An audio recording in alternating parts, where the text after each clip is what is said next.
Hello, you're watching Hat to Hat, and I'm Olis Gerduk. Today we're talking about Culture Bridges, and this is the name of a project launched by the British Council in Ukraine more than a year ago. The program aims to support Ukrainian cultural programs and to facilitate their cooperation with cultural organizations and operators in the EU. To talk more about this, we welcome to the studio today Anna Karnaukh, Senior Arts Manager at the British Council Ukraine. Hello, and thank you for joining us today. Thank you for inviting. Hello. Yes, it's a pleasure to have you here. So could you tell us what is interesting about this project, this Culture Bridges program? Okay, so first of all, this is a European Union funded program which supports cultural operators and organizations in Ukraine to establish links and partnerships with their colleagues in the EU. What is great about this program that the opportunities are open for a wide range of applicants. So individuals in Ukraine can apply, and so as organizations. So this is important, that individuals can apply even without some membership in some NGO or some kind of organization. They can apply themselves if they are registered entrepreneurs, so they have a juridical registration, or otherwise the organization they work in can apply on the behalf of this person, or either a hosting organization can even apply on behalf of a person. Okay, so how can they benefit from this project? So first of all, we offer a regular grants program. So it means that every 3 months we launch a grant call for different types of grants. And people, depending on the sector they are working in and the type of their either individual or organization application, can seek opportunities they find the most suitable for them and actually apply for funding. So we have different funding available. For individual trips, it's up to €4,000. And for cooperation projects, it's up to €40,000, and then do their projects in Ukraine. So every 3 months, you would select the winners, basically, of this grant, and you would finance an individual with up to €4,000 covered expenses, and organization up to $40,000. I would encourage everyone interested to go to our website and check the calendar of calls. But yes, for mobilities, people can apply, the individuals can apply every 3 months. Okay, for projects, the open calls, they are being launched every half a year, and the calendar is available. What is the website? The website is www.culturebridges.eu. Okay, but tell us about this project. What does it target? What is the aim of this project? Not only give Ukrainian organizations or individuals money to go somewhere in Europe, right? There is something more than that. It's about, first of all, improving the level of skills and connections for representatives of Ukrainian culture and creative industry sector. It is the program that creates more of opportunities to build partnerships with EU countries in cultural and creative sector. And also it's about bringing together more of Ukrainian organizations internally inside of Ukraine and make them also cooperate more among each other. Because one of the types of grants that we have is for Ukrainian organizations from non-neighborhood oblast to cooperate and do joint projects. Well, this is a great thing, because since culture in Ukraine is not very well financed sector, but how to get this grant, or how to participate, how to apply for this Culture Bridges? First of all, is to check all the requirements and find the most suitable category of grant for you. Then to prepare an application form, which is not a very complicated one, to apply before the deadline. And I would say that the deadline is not very long time ago, so it's January, and it takes time to develop an application. So please go to the website and read all of the details. I would say the most essential thing is to have a good project offer and a good concept, and the understanding why this project is essential and how sustainable it can be after the grant is being spent. I just said in the introduction that the project itself was launched a little more than a year ago, right? So what cases, what are the most interesting projects that you could outline among those who participated within this time? Well, first of all, I would like to say that there is a huge appetite and huge interest in this program among Ukrainian individuals and also organizations. And across the first year, we have received more than 1,000 applications for grants. And among them, we have supported more than 80 applications. Okay. And of course, you know, just because I'm running this program, I find every application amazing and the project is great.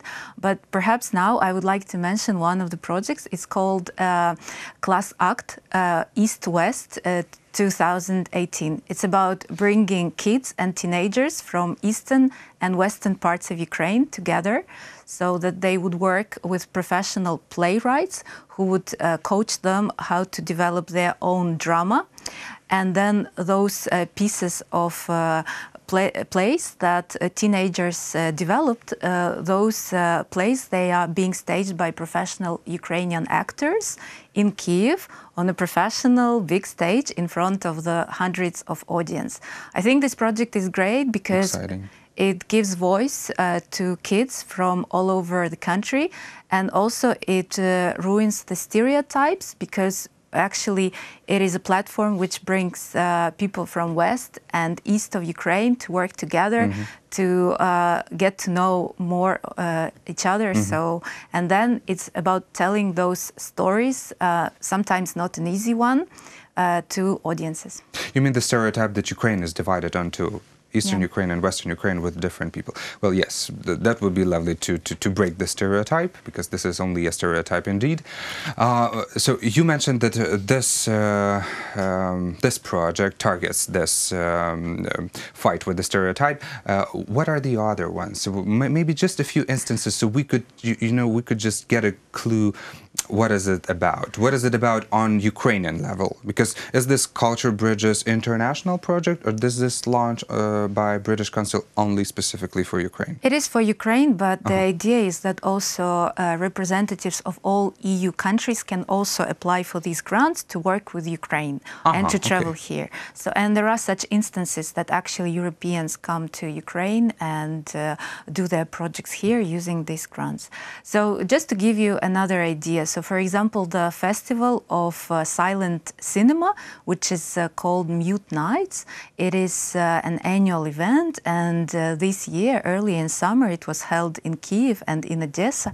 So people come to watch silent film, but with music performance, so that the film itself becomes easier to understand and to perceive. So it's just accompanied with some other music, not from the movie, but you just watch the video. Written specifically for this film. Another project is called Music Camp. It's about training teachers of music so that they would then teach music lessons in a new, more modern way across all of the Ukraine. So the beneficiaries of this project are teachers. Then this year is the year of cultural heritage, and it's a pleasure that among our grantees there were a couple of projects working with cultural heritage topic.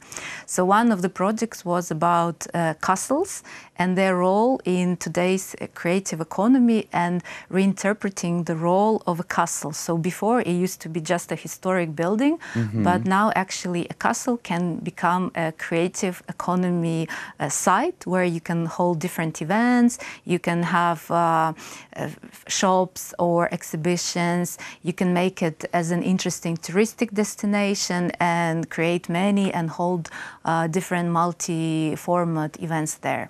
And where do these grantees want to gain their new experience in most of the times?